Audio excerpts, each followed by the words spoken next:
The average price a year ago was $3.14 a gallon. Andy Burnham officially became Great Britain's Prime Minister today. Burnham succeeded Keir Starmer, who resigned after missteps eroded his standing. Burnham becomes the 7th Prime Minister in 10 years. Senator Bernie Sanders and Congresswoman Alexandria Ocasio-Cortez rallying the Rust Belt over the weekend for far-left candidate Abdul El-Sayed in Michigan, as top Democrats, like Pennsylvania's John Fetterman, sound the alarm over socialism. Humble yourself, Bernie. You just pushed an accused rapist and imploded up in Maine, and now you're pushing, essentially a pro-Hamas candidate that's been anti-American and deeply anti-Israel. Even CNN's Van Jones sees a problem. I am tired of a set of people on the very far left in the Democratic Party telling us that in order for us to be progressives, we now have to believe ideas and support ideas that are completely nuts. No police, no prisons. We can't deport anybody, even if they commit rape or murder. Israel shouldn't exist. These are terrible ideas. And Fox News contributor Mark Thiessen says if the Socialist Democrats have lost Van Jones, then they really have a problem. Yeah, I think the Democrats are kind of reaping what they've sown here. DSA platform, they want to get rid of the Senate and the Supreme Court, right? And that seems pretty crazy. Like the Senate and the Supreme Court are part of our system of checks and balances. And so it's pretty authoritarian to want to get rid of those checks and balances on our system. A Pennsylvania conservative activist does not think Senator John Fetterman will join the Republican Party. The Pennsylvania senator has made it blatantly clear that he supports the nation of Israel and is concerned that the Democrat Party is increasingly picking primary candidates who are hostile to the Jewish state. If our party ever becomes official as the anti-Israel party, that's when I would leave, because that's been a moral clarity for me. Diane Gramley is president of the American Family Association of Pennsylvania. Truthfully, it is surprising to have any Democrat be such a staunch supporter of Israel. And I think he'll follow through. I mean, I can see if it becomes official policy that the Democrats are anti-Semitic and they oppose everything with Israel's name on it, I can see Senator John Fetterman leaving the Democrat Party. But Gramley does not think he will join the Republicans. If he does take this step, I think he'll become independent and probably caucus with the Democrats. I don't see him caucusing with the Republicans. There's still too many issues there that they are diametrically opposed to. Ironically, a Quinnipiac University poll in Pennsylvania found that 77% of Republicans approve of Fetterman, while only 19% of Democrats do. I'm Chad Groening. A Tennessee mother is charged after allegedly shooting and killing a man she found hiding under her daughter's bed. Kendra Scott is facing first-degree murder charges in the death of a 20-year-old man who was fatally shot after hiding under her daughter's bed. The 36-year-old woman told cops she came home and saw a dude under her kid's bed and, quote, did what I had to do. The daughter told cops she invited the man, Roderius Morton, to the family's home shortly before he was discovered by her mother. Her mother's lawyer says his client thought the man was an intruder. Sue Guzman, Fox News. And Tropical Depression 2 is expected to strengthen into Tropical Storm Bertha later today in the eastern Gulf. I'm Rusty Pugh. The mission of AFA is to inform, equip, and activate individuals and families to strengthen the moral foundations of American culture and to give aid to the church here and abroad in its task in fulfilling the Great Commission. The vision of American Family Association is to be a leading organization in biblical worldview training in the interest of cultural transformation. Thank you for standing with the American Family Association as we seek to stop the erosion of godly values.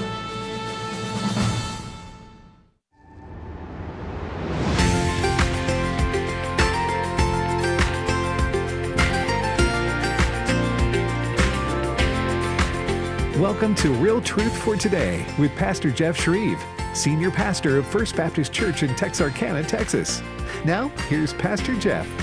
Well, good Monday morning and welcome to Real Truth for Today. Pastor Jeff Schreve here. I wanted to read to you from Psalm 81. Here's what the Lord says. Hear, O my people, and I will admonish you, O Israel, if you would listen to me.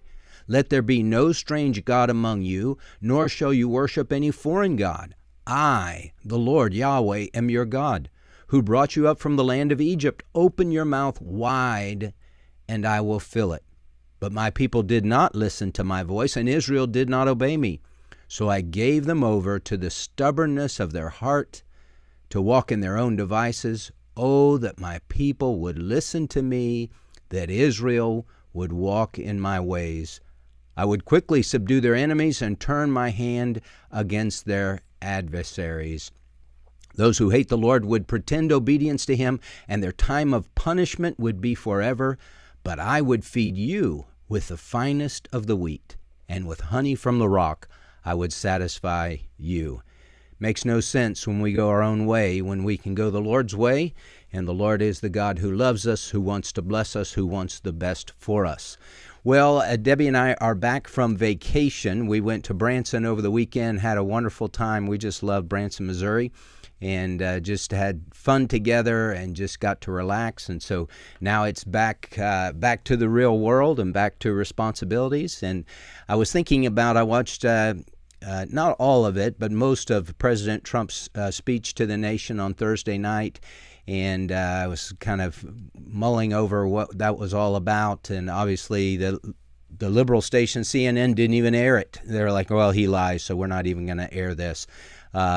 Becoming more and more like the countries that are just totalitarian, while they're accusing President Trump of being a fascist and all the other Hitler and all the other negative things they like to say about him. But to make heads and tails out of what's going on in our world today, I've invited my good friend Rod Martin, founder and CEO of Martin Capital, philosopher, capitalist, Christian, and anti-communist, to weigh in today. So Rod, welcome to the program.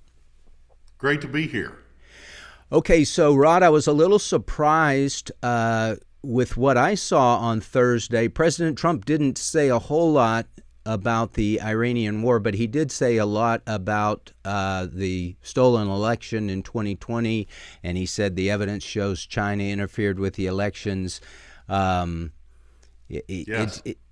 I don't see where that benefits him to keep going back to the 2020. I realize that that's a big deal. I mean, if we don't secure our elections, we're in serious trouble. If we don't pass the SAVE Act, I think we're in serious trouble. But why do you think he keeps continually going back to 2020? Well, to start with, because we have an active grand jury in the Southern District of Florida investigating Kash Patel's grand conspiracy charge. We are actively trying to resurrect these cases from statute of limitations hell. You know, that was part of the reason the Biden team was there and did everything in its power to suppress evidence, to suppress what it called disinformation, which, you know, included basically anything the administration didn't want to hear. And we were getting censored on social media. We had sitting heads of state, not just Donald Trump, but others around the world, whose Twitter accounts were just taken away from them. And the left suppresses their ability to get any message out. We really saw that during COVID. Well, the grand conspiracy case solves a key problem. The statute of limitations is 5 years. If you don't get them prosecuted within that amount of time, they aren't getting prosecuted because you can't prosecute them. But if they were part of an ongoing conspiracy, one with another, and that continued into more recent years, well, that's a whole nother thing. So right now, as I said, we've got a grand jury that's been working on this for nearly a year. These guys have so far subpoenaed as many as 150 witnesses, among whom Jim Comey, the former FBI director, who has now been indicted under this administration 2 different times for 2 different crimes, and probably headed to at least a third under this process. So exposing this information is essential, because honestly, I don't know how the grand jury is able to do its work if they don't have the evidence, not even so much of what the Chinese did, we'll get to that in a second, but of what the American intelligence community did to actively, first, hide information from President Trump during 2020 when we already knew what the Chinese were doing. Second, what they did to suppress and destroy evidence once Biden took office. A lot of the evidence that was declassified the other night was found in burn bags that just hadn't gotten burned for one reason or another. And that's what Tulsi Gabbard found a year ago when she made her revelations on national TV also. So we're unwinding this conspiracy. Everybody's like, oh, this is taking so long. No, we took 4 years off. And during that 4 years, our government did everything it could to suppress the evidence. Now we've got a new government, in part. The deep staters are still running most of the agencies, but we finally have the tools to deal with that. We've got a good team in place, at least at the highest level, and Trump and his cabinet members and so forth. And we actually have a chance of getting to the bottom of this. Now, briefly on China, yes, we were told for the entire 4 years of Trump's first term that foreign election interference is the greatest danger to the history of our democracy, don't you know? And then we have absolute rock solid evidence that the Chinese were playing in the 2020 election and NBC doesn't even care. I don't know how many times I saw anchors and commentators on NBC, MSNBC, and CNBC tell us for 4 years that Donald Trump was Vladimir Putin's puppet because if you stand on your head and drink 3 beers and squint, you can see how these two bits of non-evidence connect. No, when it's China and it's Biden and it's real, suddenly they go silent. And this is not, what the president gave us the other night is new. That's actually quite striking. But the truth is, we knew that at least one of the major voting machine companies was processing its data illegally in communist China during the 2020 election. The FBI knew this in 2020 and kept it from the president. And that's part of what was revealed the other night. Second, we know that they printed at least 60,000 fake ballots just in California that the FBI found and didn't tell the president about. They have been sitting on that evidence all these years. And it's conveniently beyond the statute of limitations if you can't establish a grand conspiracy. So that's in progress. We have a serious foreign policy issue here. I don't think we're going to bomb Beijing over ballots. That's not what's going to happen.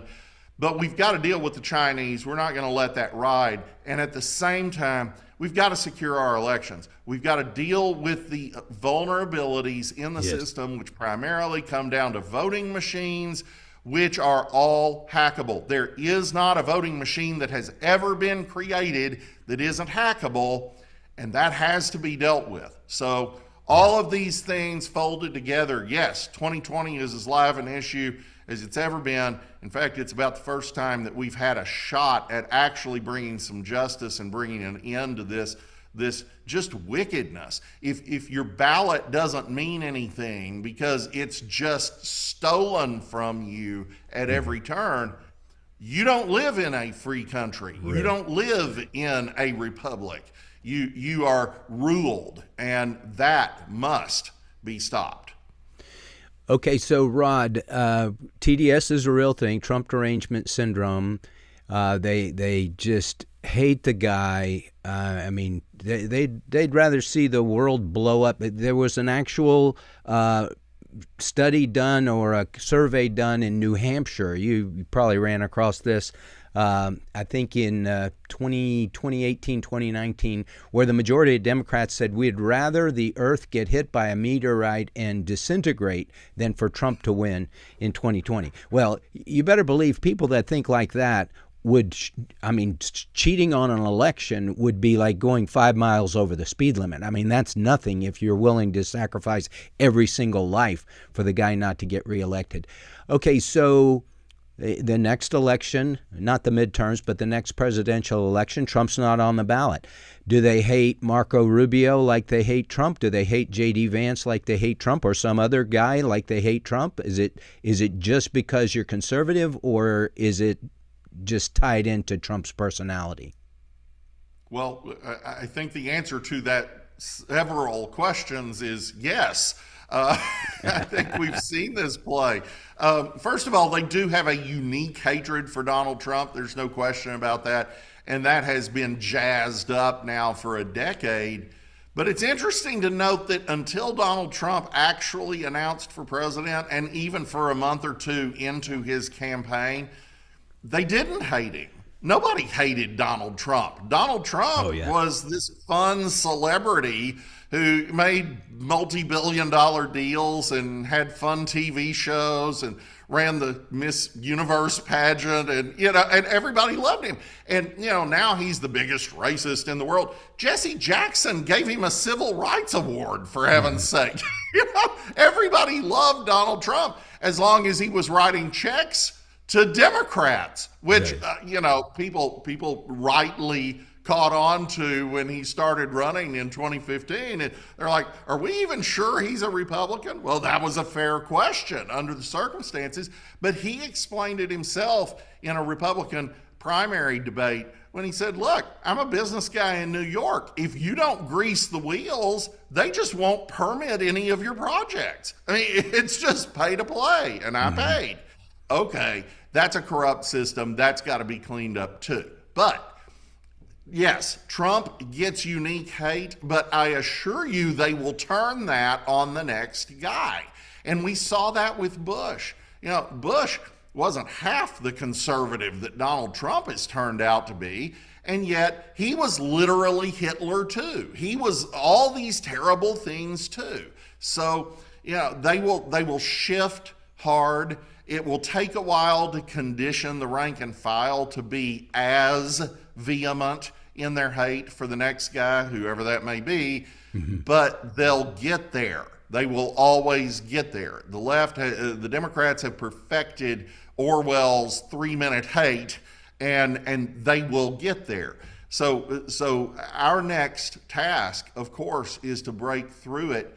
We just spent 2 generations marinating our students in critical theory and extracting any concept of critical thinking from our public schools. That's having an effect on both right and left.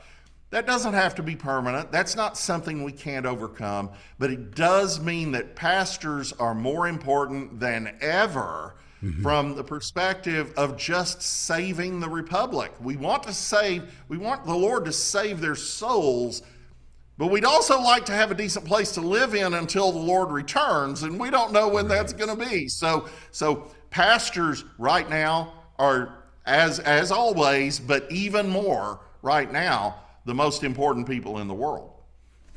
That's a good word. Encouraging and convicting, because we as pastors need to stand up and speak up. And I would encourage pastors. Eric Metaxas wrote a brand new book on the revolution, the history of America. Bill Federer has written some great things about our country. Silence Equals Consent is a great book for pastors to read and to know that, hey, God has put you in this position for such a time as this to stand up and speak up, because we want to be able to pass the baton of freedom to our children and grandchildren.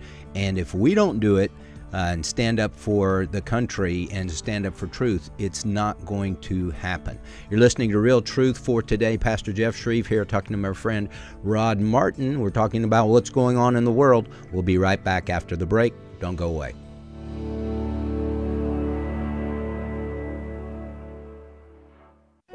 The crucial midterm elections are coming. AFA Action, the Government Affairs Division of American Family Association, needs your opinion on the role of Christian voters. You can do this by taking the Christian Voters in 2026 survey on the AFA Action website at afaaction.net. That's afaaction.net. In November, America will choose between continuing to return government to biblical values or turning away from these values. We could even lose the U.S. Supreme Court. We could see Trump administration officials impeached by a left-wing Congress. We could see doors for righteous government continue to open, or they could quickly close. As we approach this election, we want to know your opinion. So please take the Christian Voters in 2026 survey at afaaction.net. You will also have an opportunity to make a gift to advance AFA Action's mission of equipping Christians to make a difference. Go to afaaction.net. That's afaaction.net. The term providence means God's superintending care over His creation. America's Providential History with Stephen McDowell. God is at work performing His will in history. And so through this podcast, we're going to be taking a look at the providence of God in the history, and in particular in the history of America. America's Providential History. Available now on the podcast page at afr.net. The consequences of man's rebellion against God are seen in every facet of life. Disease, death, crime, the immorality celebrated by the world, and the battle you face with your own sinful flesh. But here's the wonderful news. A day is coming when all of that evil will be wiped away. John MacArthur looks ahead to that glorious day on the next Grace to You.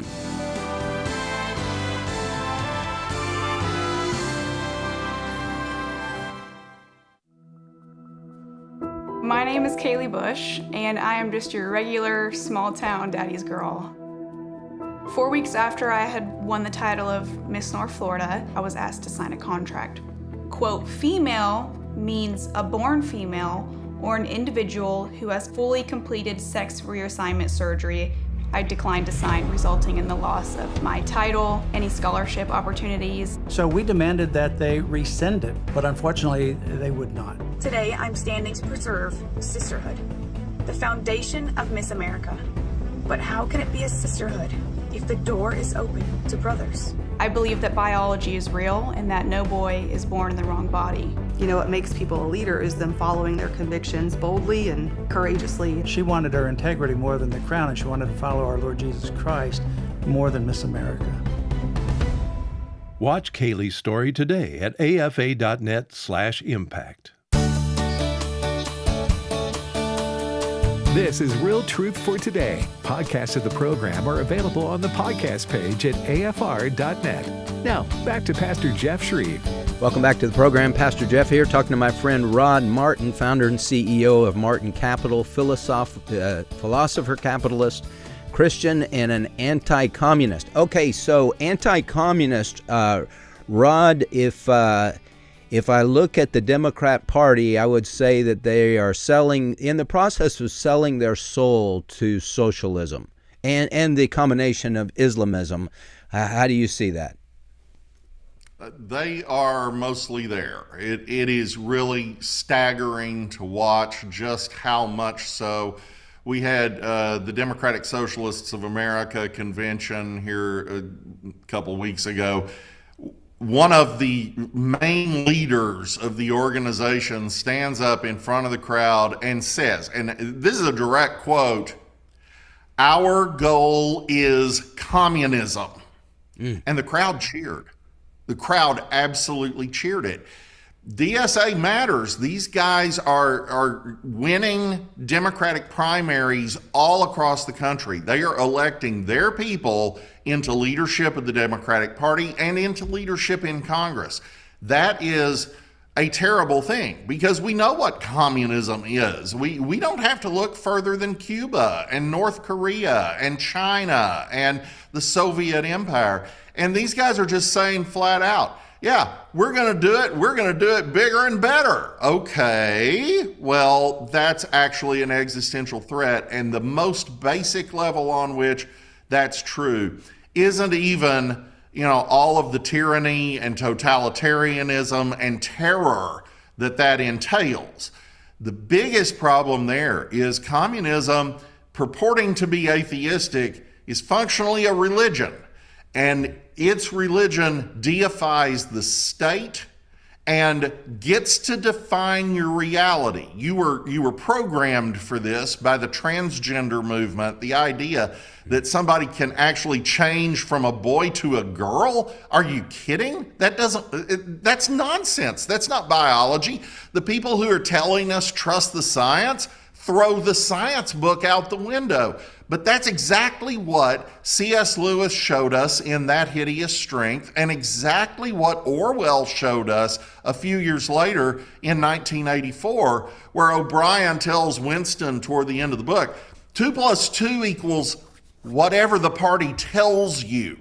And that's what we saw during COVID. That's what we saw with the Russia hoax. That's what we saw increasingly with regard to all of the things under consideration, including the Chinese election interference. All of this, but above all with transgenderism, we have conditioned the young to think in terms of narratives, not facts, and to take their narratives from communists, who, by the way, are perfectly happy to ally with the Islamists. That's fine by them because they know we're going to come back later once we've beaten America and we're going to kill the Islamists, and the Islamists are thinking the same thing about the communists. Sure. You know, we'll kill each other then, but for now we've got to kill America. And by kill America, I don't mean everybody in America dies. I mean our system, our freedoms, our Constitution, which they've declared racist. I'm not sure how free speech is racist, but okay. You know, all these things they want to tear down because America is the bulwark of freedom in the world. American Christians give 6 times as much money for international missions as all other Christians in the world put together. We're only 4% of global population, but we're giving 6 times what the entire rest of the global church is giving to reach the lost around the world. And they want to kill that, full stop. So that's the battle we're fighting. All right, let's shift to Iran. I don't know if you remember this, Rod. You're on the program early on in the conflict with Iran, and I had mentioned the word, not that I believe this, but that was thrown out there, you know, Iran can become a quagmire because it's hard. I mean, it's virtually impossible to deal with those people because they're liars, because they don't care about who dies, themselves, other people, their citizens, and they don't care. They, as Hamas says, we love death as much as you love life. And Hamas and the Iranian Ayatollahs, I mean, there's the same person. So how do you defeat them without going in there or without nuking them? I mean, it seems like you're just going to keep. They're the guy on Monty Python that lost his arms and his legs and still says, "I want to fight." They might not have much left, but they can still cause problems. So, what do you see there? Well, causing problems is very, very far removed from building 20,000 ballistic missiles and nuclear weapons to put on top of them, which is where we were. They were on track for the largest missile force on the planet, which is just absurd. We saw that they actually had much greater range than we were told. When they launched a couple of missiles at Diego Garcia, which most people couldn't find on a map, but that's okay. It's our main base in the Indian Ocean, and it's a long way from Iran. But we operate B-2 stealth bombers and other things out of there, and it's closer than Barksdale in Louisiana, so it matters to us. Anyway, they fire missiles at Diego Garcia. Well, if you can do that, then you also have the range to hit London and Paris and Berlin.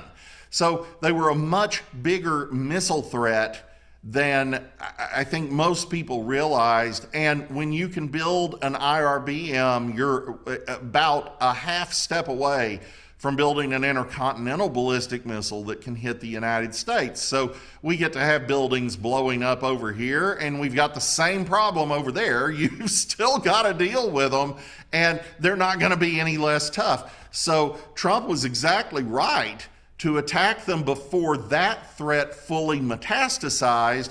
They bragged in our discussions in Oman back in February about how we've still got enough enriched uranium to build 11 nuclear weapons in 2 weeks flat, and there's nothing you can do about it. So Trump did something about it.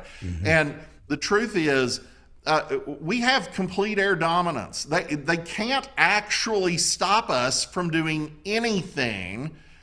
And you use the word quagmire, and I hear a lot of conservatives do that, but I would ask, first of all, this has only been going on since February 28th. This isn't some kind of forever thing. Second, and it wouldn't be if it went on another 6 months.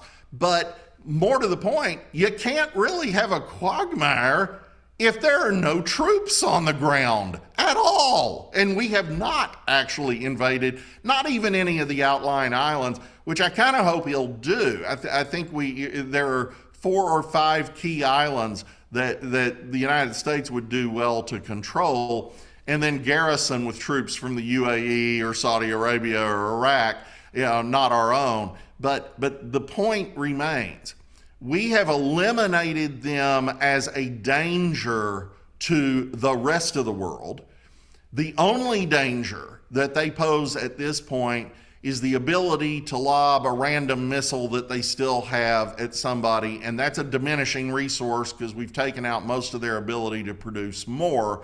They can fire something at a tanker in the Strait. Well, one of the biggest things to come of this war is that we didn't even have to do most of the convincing. The Iranians did most of the convincing for most of the Gulf Arab states to bypass the Strait of Hormuz. So we are seeing dramatic increases in the amount of oil being shipped by pipeline from the Persian Gulf down to the Red Sea across the Saudi Arabia and East-West pipeline. We're seeing a doubling of capacity from the UAE to Fujairah on the Arabian Sea in Oman. We're seeing now Chevron and several other American companies are going to help the Iraqis and Syrians rebuild the pipelines from northern Iraq to the Mediterranean through Syria. Also a pipeline, there's another pipeline out of Iraq that is about to be reconstructed. These things have been shut down since the 90s. And we're going to be able to bypass the Strait of Hormuz with over 75% of all the oil that passed through it in another year to 18 months. So no future Iranian regime. I think this one does fall. We saw this weekend someone in the Iranian government leaked a poll that the Iranian government did of its own people that found only 9% support for the regime and 68% active anger at the regime. They're in trouble. This revolution, I think, is going to happen, and I think Donald Trump is facilitating the ability of it to happen. But even if they stay in power, even if somebody worse succeeds them, Iran is never going to have a nuclear weapon, but it's also never going to be able to threaten global oil trade again, ever, once this is done. And that's an extraordinary development. That is solving a problem that's existed for nearly half a century. Rod, how long do you think this will last? Because I know, and I've heard this mentioned by the Iranians, or somebody was talking for them, said, they're trying to drag this out to the midterms because they know that this will hurt Trump. If the midterms don't go Trump's way, that affects things drastically, does it not? In some ways, yes. In other ways, no. We get the defense authorization done this year, so he'll have plenty of money to do what he needs to do, and there's not going to be a thing Congress can do about it, because last I checked, the laws they pass also have to be signed by the president, who isn't going to sign them. And not only that, but if they did somehow capture Congress, they would have razor-thin majorities, as we do now. And they're not going to be able to move serious legislation. This isn't 2010 when the Democrats briefly had 60 U.S. senators. They'll be lucky to have 51, and I don't think they get there. I actually think our numbers are looking good in the Senate races. I think redistricting went incredibly well for us, and I think our chances in the House are probably pretty decent to expand our majority a little bit And so I don't think that's going to be a factor. The bigger point is I don't think Donald Trump cares. I think Donald Trump decided this is a legacy project. This is one of the things that my presidency has to achieve. We are going to eliminate a threat to the world by people who, from an eschatological perspective, believe not only do they want to bring back their equivalent of the Messiah, the 12th Imam, the Mahdi, but in 12er Islam, that requires that the human followers of Allah burn down the world. Right. And nuclear weapons are how you do that. Burn down the world to cause the appearance of the Mahdi. Okay, these are not like normal people. That's not what you're dealing with in Beijing or Moscow or Washington or any other place you can name. These people are scary because they see their own destruction as leading to paradise. Yeah. So that has to be dealt with. And by the way, 12er Islam is not a majority position in Islam. It's not a majority position in Iran. It is the position of this regime, and actually only a part of it. And those people are, in many cases, dead now, and in other cases, not going to live much longer. So anyway, one other thing on that, the target packages since we resumed hostilities 10 days ago look very different. We're beginning to take out things that would make it possible for Iran to conduct combat operations on the ground. I don't know what that means. I do suspect that there is some truth to the talk of forces coming in possibly from Iraq and Pakistan and some of the other Gulf states. I don't think you're going to see a U.S. invasion, but it's just interesting to watch what we're hitting. And it's materially different than it was in March. What's the status in Israel right now, Rod, with Gaza and things coming from the north? They're continuing to bomb them? Well, this is a significant achievement. It really is. You know, Hamas is now actually dismantling its own government in Gaza and handing over power to a board that is somewhat related to Trump's Board of Peace. So are they going to cease to exist? Are they all going to give up their guns? No, it's not that simple, but we haven't had a war there now in close to a year, and these guys are actually handing over power. Well, at some point, that's meaningful, and I think we're seeing that. In Syria, you know, I don't love the guy who's running Syria now, but he is a 1,000% improvement on Bashar Assad and anybody else who was going to win that civil war. And he's playing ball with Trump. He was just in the Oval Office, and we're doing deals with these guys to relieve pressure on the Strait. Lebanon, you mentioned. Hezbollah has been a proxy army for the Iranian government since I was a young teenager, and the Lebanese government has been at war with the state of Israel since 1948. They declared war on Israel in 48 and never stopped. So, okay, the Lebanese government just for the first time in history recognized the territorial integrity and sovereignty of the state of Israel and committed on paper to dismantling Hamas. Then we've got the new Iraqi government that's shutting down the pro-Iranian militias in Iraq. The world is turned upside down. This is a stunning conclusion to what has so far been a very short conflict, and Iran's in a box for the first time in 25 years. We're talking to Rod Martin, and we are up against a break here on Real Truth for Today with Pastor Jeff Schreve on American Family Radio. When we come back, we'll take your calls, 888-589-8840. That's 888-589-8840. Give us a call, and let's talk.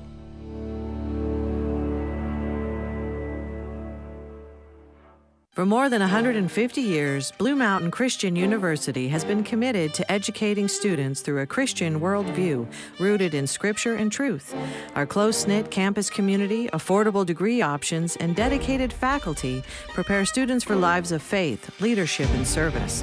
With on-campus and online programs, BMCU meets students where they are without compromising what matters most. Learn more at bmc.edu and move mountains with Blue Mountain Christian University. AFA Stream is a resource for life-changing instruction and information, a source of wholesome entertainment and relaxation, plus access to some of your favorite AFA shows. You can watch a lot of content for free, or you can become a Great Commission partner. Then you'll not only open the door to everything AFA Stream has to offer, you'll get benefits like a subscription to The Stand and some really nice exclusives. Why not get started today? It's easy. Visit stream.afa.net. The following is a real-life story from Trinity Debt Management. When I was feeling the stress of too much credit card debt, I looked at two different options: debt settlement and debt management. They may sound the same, but guess what? They're not. Debt settlement seemed like a quick fix, but I found out it would destroy my credit, create tax headaches, and hit me with huge fees. They actually told me to stop paying my bills. No way, not me. Then I turned to a debt management plan developed by the team at Trinity. They worked with my creditors, lowered my payments, reduced my interest, saved me thousands, and paid off my debt. And Trinity is a Christian company, which is important to me. If credit card debt has you down, call Trinity at 1-800-788-1813. My name is Heather. Please forget debt settlement and remember Trinity Debt Management. 1-800-788-1813. This is John MacArthur welcoming you to Portraits of Grace. During the past 25 years, there's been a tremendous upsurge in interest, both secular and religious, in demons, the occult, Satan worship, and evil supernatural influences. It has even led to special emphasis on spiritual warfare. But that emphasis is not biblical, and it leads to an unbalanced perspective on the role Satan has in our trials. So how do you fight Satan? Well, the Apostle Peter tells us to resist him, which simply means you stand up against him with your spiritual feet solidly planted on the objective truth of the Bible. The devil is a liar and a deceiver, and the best way to confront and deflect his onslaughts is with the infallible, revealed truth of Scripture. That's the sword of the Spirit. So follow the Apostle Paul's admonition for standing against Satan by taking every thought captive to the obedience of Christ, and you'll be a portrait of grace.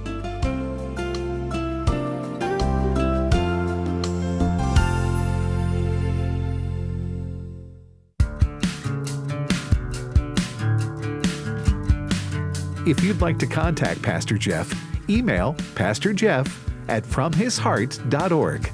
Now, back to Real Truth for Today with Pastor Jeff Schreve. Welcome back to the program. Pastor Jeff here, talking to my friend Rod Martin, founder and CEO of Martin Capital. And Rod has great insights on what is going on in America, what is going on in the world, and what is going on in the church. And so, Rod, I want to ask you, the ruling just came out in Houston, where a group at Second Baptist Church, a huge church there in the Houston area, some of the members had sued the church, saying that they've basically stolen the church. We voted away our rights to have a say anymore in the church. Well, the judge threw out their claim, and basically Second Baptist, the church, won against those people. But as I was talking to you off air, it seems to me that Second Baptist, if they win, they lose. If they lose, they lose. I mean, this is not a win for the church, in that their name has really been sullied as a result of this. How do you see it moving forward for Ben Young and the church? Well, it is a win on a certain level, of course, and that level is actually has very little to do with Second Baptist. It has to do with the religious liberty on which this case was decided, of churches to govern themselves without the state meddling in their internal affairs. That's essential for you to be able to do what you do every day. And so I'm glad we upheld that. That's positive, and the court has the courts have been increasingly positive toward religious liberty issues of that sort in the United States over the last several years, and honestly, we owe a lot of that to Donald Trump, appointing great judges. So that's a win. That's probably the only win here, because the truth is, this has just been a nightmare. It's torn that church apart. And you were saying off air that, you thought they were likely to lose a lot of members. I expect that they will, and we've seen this play before. So there are reasons that 1 Corinthians 6, tells us we shouldn't be suing other believers. It's always harmful. No good comes of it nearly all the time. And so, I don't think, as our friend Paige Patterson has enunciated throughout his career, that 1 Corinthians 6 prohibits lawsuits by and among Christians, because I think what 1 Corinthians 6 does is it kicks you over into Matthew 18. And if you'll recall, at the end of the Matthew 18 process, if they're still unrepentant, you're to treat them as an unbeliever. Well, guess what? You get to sue an unbeliever. You can do that. So I don't think Scripture makes quite the case that our friend Paige has made, but I'm grateful that he has made it, because it's wise, even if it isn't always perfectly mandatory. And here, these people got suing each other. It's really going to be harmful to the body of Christ and to that particular local church body, and it's just all such a shame. It really is. Well, we're going to the phone lines, 888-589-8840, and we have Greg on the line from California. Greg, welcome to Real Truth for Today. Great morning, Pastor Chief. I appreciate you. Thank you. How are you this morning? Doing well. How are you, Greg?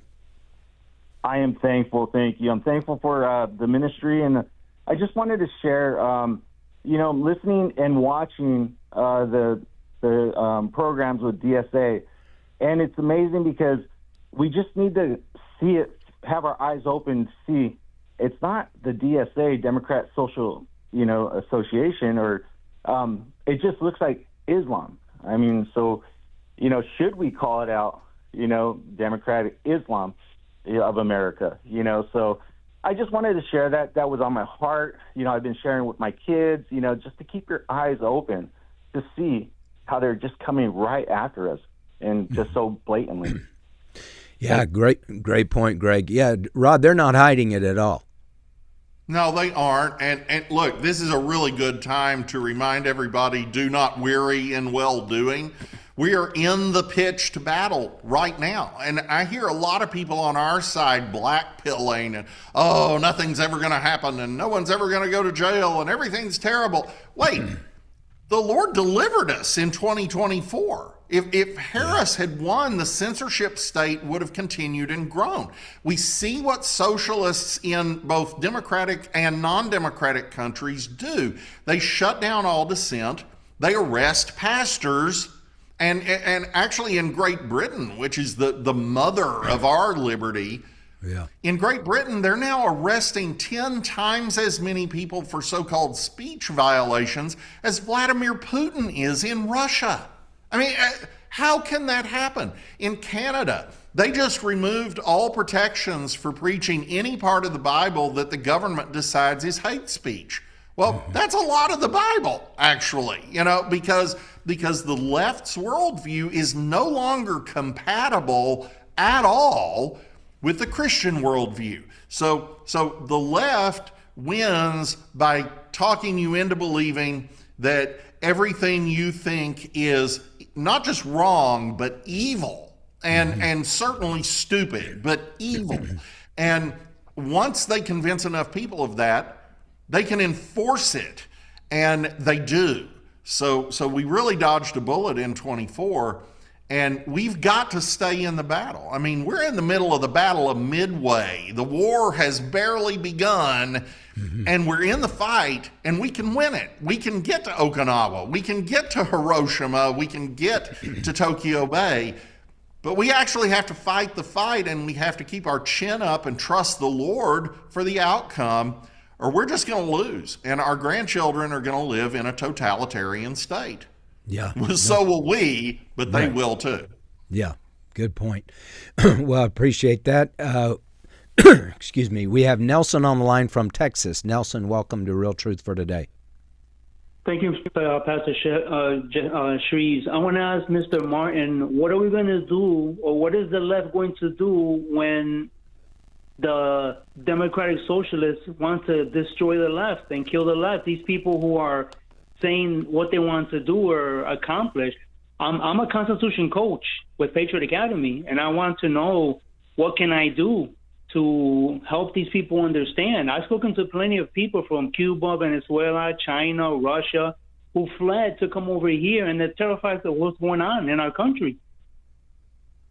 And they should be. That was one of the points we were making a number of years ago. If you listened to Obama's speeches, if you listened to AOC's speeches, in many cases, they are verbatim the speeches being made by Hugo Chavez or Nicolas Maduro or Fidel Castro or Danny Ortega in Nicaragua.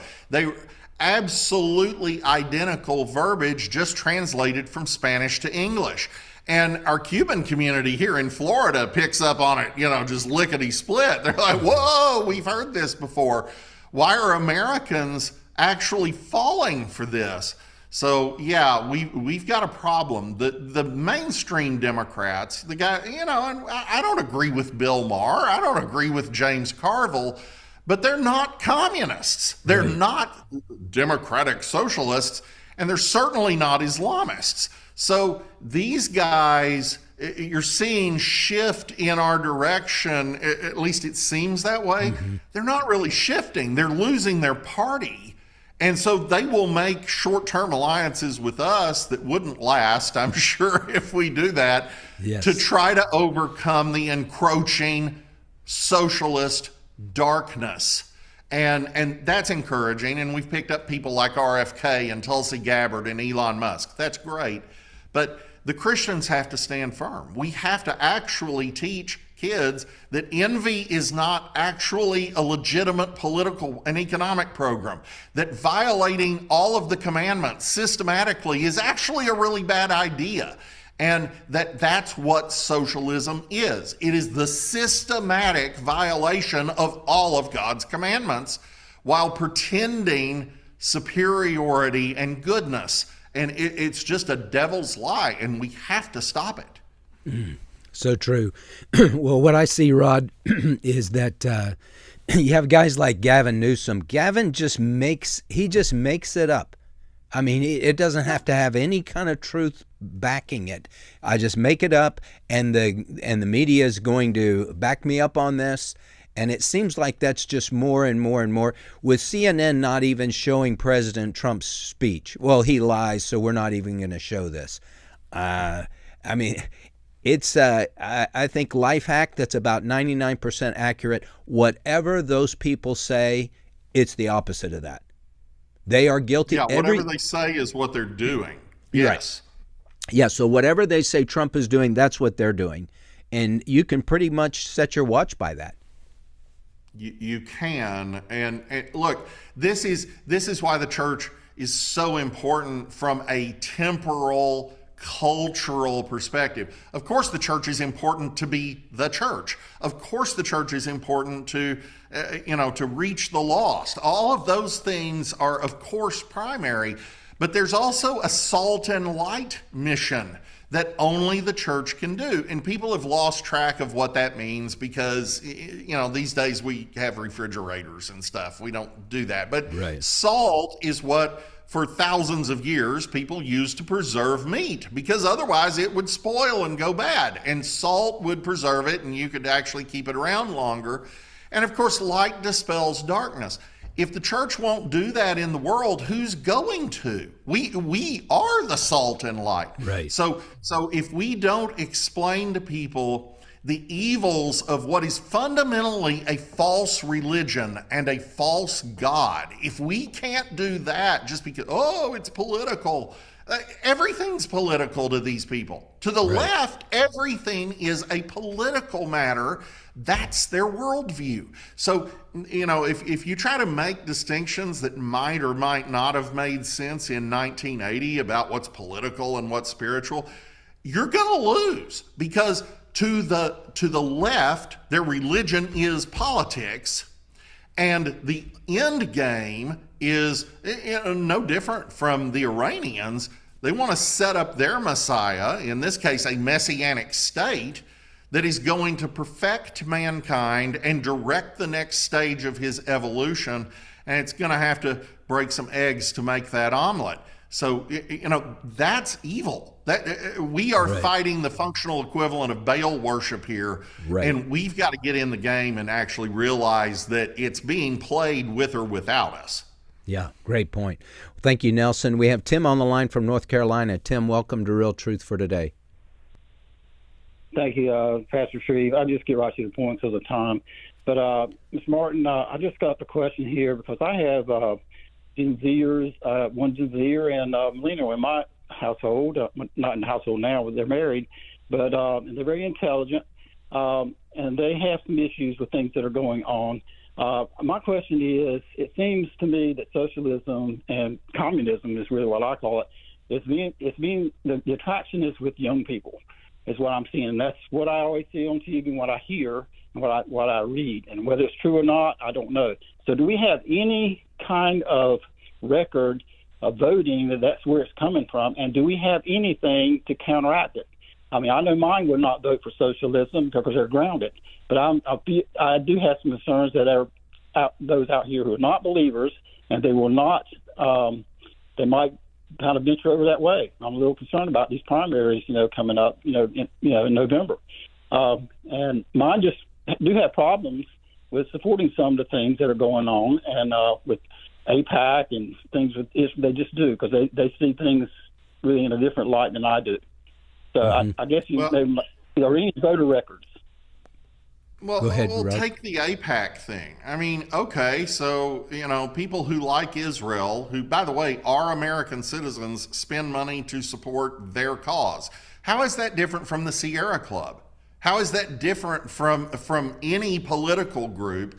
And meanwhile, the Chinese Communist Party is spending 10 to 15 times more to get everybody to like Chinese communism. So you've got Tucker Carlson and some of these guys focusing fire on a particular cause they dislike and ignoring the reality of money and politics. So coming back to, are the young socialists? Yes. Are the young prone to supporting the terrorist groups Hamas and Hezbollah? Yes. But I don't want to get too discouraged about that. That's a debate we can win, because the first and foremost problem of young people is they don't have a lot of life experience. When they get some life experience, they figure out a lot of these things are frankly dumb. And we saw that with the baby boomers, who are now the most conservative of the generations. And we all know how they were in the 60s. They were crazy Woodstock hippies. So there is a life process that works if we can hold the socialists out of power long enough for that process to work. Because if the socialists censor us, we can't have those debates. So we've got to win those battles in the short term. The other thing is, we just got to talk to the young people in our lives and help them see truth. And if they're grounded sufficiently in Scripture, a lot of this stuff just goes away. Yeah, very good. Rod Martin, thank you for being my guest today. I appreciate you, my friend. Hey, go out today, shine for Christ, and share what great things the Lord has done for you, and God will use you as His witness. God bless you.